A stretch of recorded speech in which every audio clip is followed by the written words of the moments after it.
welcome back to the channel. So guys, it's a beautiful Sunday evening. I'm done cooking and I'm here, guys, to serve you all. A lot of people has been asking for story time, and the one I'm about to do for you today is when my daughter Aliyah got stuck in Jamaica. Guys, even to this day, it's like devastating just thinking about it. So guys, before me get into the story time, I ask you for please, if you never yet subscribe, guys, please stop on that, pause the video and subscribe. And don't forget, guys, to like the video when you watch it. You can share it too, guys. Tell a friend to tell another friend. So my best friends, guess what? I'm on the way to 5K subscribers. I couldn't have done this without you guys. Let's begin.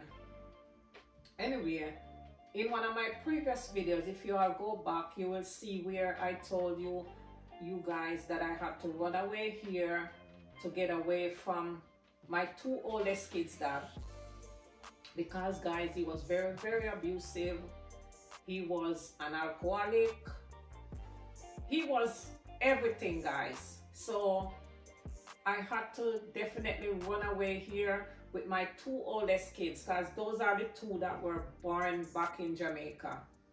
So anyway, because I wanted to get away from him so bad, guys, I took my kids here along with myself illegally. I came here on a visa, guys, years ago. I used to travel here like since in the 90s, and I love my country. My intentions was never ever to run away from my country, guys, because no matter what's going on in Jamaica, there's no place to me like Jamaica, guys. That's where I'm from. I guess everybody loves their country, and I'm one of those people that no matter what, I love Jamaica. So guys, to cut a long story short, I had to run away from abuse. I came on my visa, and also my oldest daughter. Anyways, the situation got so bad that when I could not obtain a visa for my second daughter, which is Aliyah, honestly guys, I don't know if this is a good thing to say. I don't know if I can talk everything on YouTube. Bottom line, we came illegal. Anyway, the way Aliyah came was kind of different from how me and my oldest daughter came. She came in a different way. Anyways, I was married, and my husband, he filed for me and my two kids our visa to get our green cards to stay in America. Anyway, I got mine, and my oldest daughter, she got hers too. But when it came down to Aliyah, because of how she came here, and we didn't have that paper that when immigration clear you to give it to you, I think it's called the I-94 or I-90 whatever. So Aliyah, I didn't have that paper for Aliyah. So when it came down for Aliyah to get her paperwork, now her green card, they sent us back to Jamaica to do the interview. Guys, I didn't know I was gonna have issues with the interview because Aliyah was only 12 years old. I took Aliyah to this country, guys, when she was 4. So she lived here from she was 4 till she was 12, because I couldn't file any paperwork before for Aliyah until this time when I'm telling you, because I didn't have papers myself. So by the time I got mine, Aliyah was like 12 years old. Anyway, they sent us back to Jamaica for that interview. I had a lawyer on my case, guys. I used a lawyer to do everything. Mine and my oldest one, and Aliyah. He advised us that it's safe to go back to Jamaica for Aliyah's interview, because when you don't have that paper to show that immigration gave you the okay to stay in the country, then that's how come they send you back to your country. Anyways, I didn't have any fear because, like I say, she was only 12. But guys, not knowing that age doesn't matter when it comes to immigration. You could be the baby and the suckling, guys. You could be a newborn baby and you're gonna get stuck. You're gonna get stuck, okay? Anyway, I learned all of this the hard way. When it came down now for the date for Alia's interview and we had to go back to Jamaica, I thought I had everything under control. Because I'm saying, oh, Shani got, my oldest one got hers, I got mine, so now Alia is gonna get hers, but we're just going to Jamaica to pick it up. Guys, that was far from the truth. When I got to Jamaica, and it was the day for the interview, guys, we went with high hopes that everything is gonna be okay and Alia is gonna come back with her green card. Guys, when we went to that embassy that morning, and when they called us up, when they called our number and we went up to the window, guys, the immigration officer, it was a woman. I saw her looking at the papers. She's not saying anything. We were standing at the window for a little bit. Then she came back and she said, I'm sorry. We can't grant you this visa. We can't grant Alia the visa. So we said, why? Well, guys, let me tell you something. When they deny you, they're not telling you nothing right there. So on top of them denying you, you're lost. You don't know why they deny you. She just told us, oh, contact your lawyer. We cannot grant Alia the visa.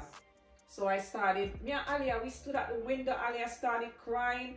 Alia grabbed onto me and said, Mommy, Mommy, because she was old enough to understand what's going on. She said, I can't send your daughter back with you to the States.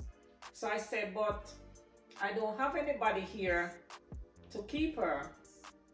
She said, well, you're gonna have to figure it out because Alia will not be going back with you. Guys, I can hear those words like yesterday.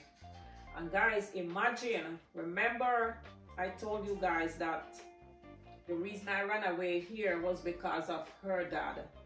No, guys, I really didn't have anybody else in Jamaica that I trusted enough to leave Alia with. Because guys, you can't just trust anybody with no kids, because I left mine with family members already, guys, and that's a whole nother story time. It wasn't good. So now, this time I said, oh my God, what am I gonna do when I have to come back and Alia cannot come back with me? What am I gonna do? Remember, I was in hiding from their dad because he threatened me and everything. He told me, oh, when he see me, he's gonna do this and he's gonna do that to me. But no, guys, you know, I was more devastated because I'm thinking, what am I gonna do with Alia now? I don't trust nobody to leave Alia with. So now I'm only left with the option to get in touch with her dad. I knew where he was and where he's from. He has his family there, like his mom, his sisters, his brothers. You know, it was from another parish in Jamaica. I said, God, I have no other choice. I have to call him because I'm saying, you know, instead of me gonna leave her with just somebody I don't trust, it's her dad. Let me call him and tell him what's going on. Tell him Alia got stuck here. I have no choice, so he's gonna have to take Alia with him until I can straighten myself out and refile for Alia. Anyway, he did not hesitate. God is good. He didn't hesitate, guys, when I explained the situation to him. And sadly, I had to take my daughter down to where he was. Anyway, when I took her there, you know, I explained everything. she wasn't gonna stay with him. She was gonna stay with his brother's wife and their kids. So I felt more secure in myself because I said, you know, he can take care of Aliyah. She's a girl. I know he used to drink and I was scared about that. I said, when people drink and drunk, guys, sometimes they don't know themselves. And I said, I didn't never want to put my girls in a situation like that. Anyways, like I said, I left her with his family members, his brother and the wife and the kids. Anyway, guys, I don't know. I don't want to judge anybody, but Aliyah's treatment was not good at all. At all. And guys, when I left her, where I left her, it was not for free. I was sending money every month to assist with her food, for her to go to school. But guys, honestly, I felt as though this was mostly all about money. A lot of you all, you can relate to that. When you're abroad and you have your kids back home, wherever you come from, a lot of people, it's all about the money. I'm not gonna say everybody. Some of them, guys, they don't treat your kid well. They don't treat your kid fairly. It's all about, the happiest you can see them is every month when the check is coming, or the money coming from Western Union for them to take care of your kids. Guys, Aliyah would call me every day. She's crying, "Mommy, please take me back, mommy." Her dad, he honestly didn't care about her. Aliyah was still giving problems there in Jamaica, coming home late from school. The dad, I remember one night, like she didn't come home at the time when she was supposed to come. And you all know Jamaica, guys, sometimes your kids will disappear. And some of the kids too, guys, they're bad. They go away and do what they're not supposed to be doing and everything. I was here, guys. I was a nervous wreck. Every time my phone ring, "Oh, Aliyah, this, your daughter did this, your daughter didn't come home yet, this, that." And guys, imagine you being in another country. Your kid is there and you're helpless. Imagine that feeling, guys, especially at night when you hear your kid is not home yet. And it don't seem like anybody even care to go, you know, not to search to find her, but at least show that you care. It's like, I don't know, your daughter this, your daughter that. But guys, what I learned in this life, don't put in the mouth on other people's kids, because you don't know what yours is gonna come out to. Honestly, you don't know what your kid is coming out to be, because the same one that used to talk bad about Aliyah, Aliyah still didn't get a baby yet, even though it's not the end of the world. You understand? And she's still here. She turned around, she changed. So guys, me not bash nobody, you know. Me just show you say when people kids come around, you know, especially the kid is already going through something, treat them like your own. Their kids, a lot of them, guys, they go through a phase. They go through a phase, guys, seriously, because I definitely know Aliyah was going through a phase. Because the Aliyah I have now, she's 25-year-old. It's not the Aliyah I used to have between when she was 12 and she was 15. This Aliyah is a changed Aliyah. So guys, me, I would never ever wish this on my worst enemy, for you to be in one country and your kids to be in another. Because not all persons care about the kids if they don't belong to them. And guys, Aliyah, I don't want to use the word that she suffered, because while she was there was still a few people that cared about her. She had 2 aunts and her grandma that really cared about her. But in the immediate house that she was living, guys, I think it was hell for her. But you know what? I'm happy. Everything that was done to her was done. You know why? It showed her real life. It showed her, oh, I wish I was listening to mom when mom was talking. It showed her that, you know what? Nobody care about you the way we do. So it really taught her, and I think that's what bought her around and changed her, guys, because this girl was bad. I'm telling you, this girl was getting in all sorts of trouble and boy crazy. You hear she told you in the video last week, she was very boy crazy. Okay? So, you know, that was one of the worst days of my life for me to be here and my child to be back there. But guys, God is good, because the reason why they turned her down, I can tell you guys now, it's because the guy I was married to, he changed his address. He lives somewhere else, and I did not know that that would have affected the paperwork. They look into everything, because that was one of the questions that the immigration officer asked me. Why are you living here and why is your husband living there? You know, and really, if you're married, you should at least keep the same address. But I didn't realize that that was going to affect her. While she was stuck there for a year and a half, guys, I encouraged her. I said, try to do good. That time, guys, I was not a citizen yet. I was only a green card holder. So when she got stuck there, guys, I came back here. I put in my citizenship and I refiled her paperwork by myself. I refiled for her. And because I was a citizen at that time, guys, she came back a year and a half later, but she landed as a citizen. I mean, the papers did not actually take a year and a half. The reason why it took that long was because I had to come and apply for the citizenship, which took a few months. Honestly, the paperwork, after I became a citizen and I refiled her papers actually only took 7 months, guys. But the good thing about that, when she came back, she landed here as a citizen because she was underage and I was a citizen. So, guys, I'm just so grateful. I only know one thing.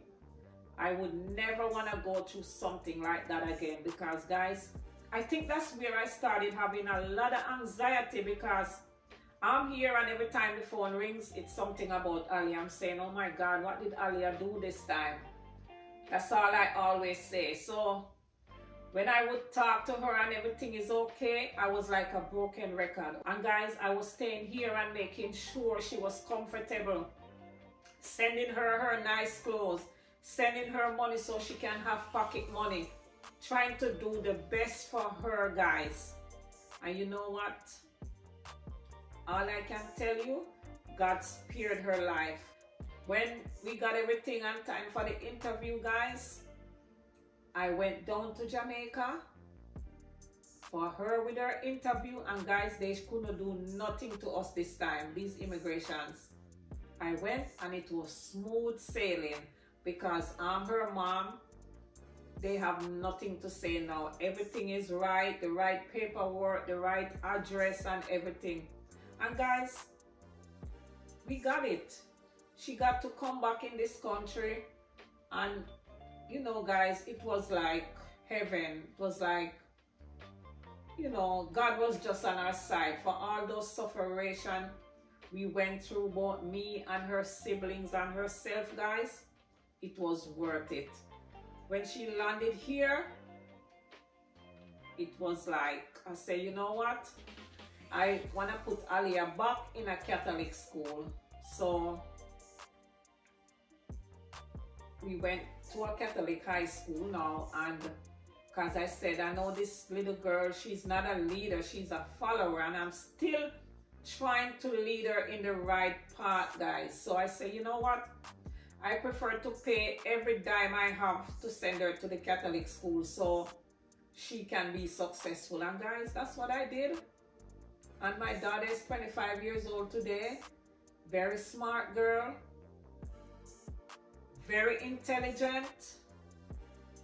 Very thankful for everything, guys. Don't give up on your children. Try till the last breath in you, guys. Do for them like you never yet did before, you know. So guys, that's my little story time today.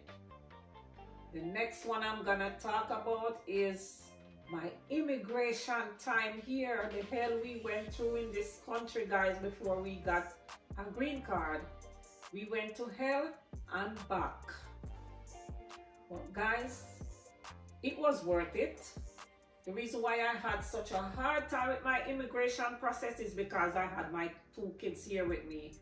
A lot of family, a lot of moms and dads, they leave the kids back home, then they come here and they make a life. Me, I did the opposite, guys.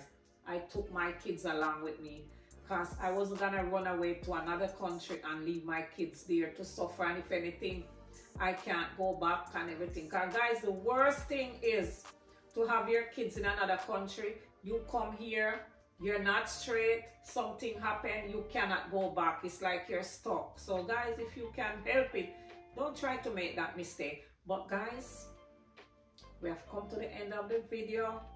I hope you did enjoy my little story time. And guys, remember, on the lookout for the next video. The next one is gonna be the immigration journey into America with me and my children, guys. It wasn't a nice and an easy one. Okay, guys, so as always, I know say me love you, stay safe and be blessed.